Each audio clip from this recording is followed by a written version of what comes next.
okay, you have a piece of property or you're looking to buy a piece of property, and the question comes up a lot is can I build a lake, and if I can, where should I put that lake on the property? So there's several approaches to answer that question that range from pretty simple and standard to much more complicated. So probably the easiest and most classic way of building a pond or lake is to look for natural drainages where you have a little draw going through. That's probably the cheapest and simplest way. You just have to make an impoundment across that draw, let the rainwater catch and fill the lake up, and that's kind of classic farm ponds. You see them all over the country. They're just dams across a draw where it makes sense, where the draw comes together and you're going to have enough space to build a pond. Now, how do you figure out if you have the right draw, or the big enough draw or big enough watershed to maintain a lake? That varies by all over the country and mainly dependent on rainfall. Southeast, where you get lots of rain, you can have a very small watershed supporting a fairly large pond.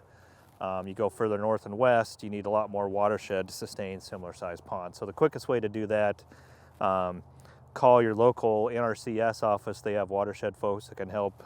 They have equations that can help you decide if you got a draw on your property, thinking about putting a pond on, see what they recommend on how big of a pond you can or should put in there.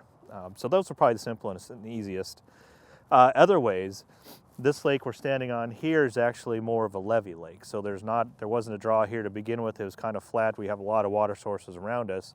So we're able to basically dam up or impound, build a levee around most of this lake and then bring it back up onto this hillside. So these are a lot more complicated, require a lot more dirt work because we got to build the dam all the way around this thing, but they offer kind of a neat opportunity.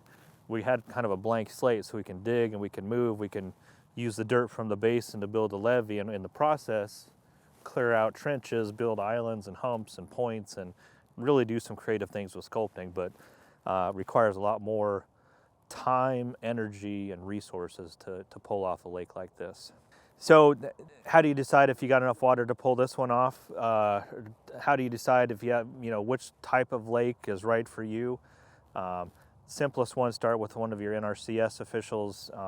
They can either help you directly or point to the pond management professionals in your area. Sometimes state fisheries biologists can help out. Sometimes private sector folks can help out.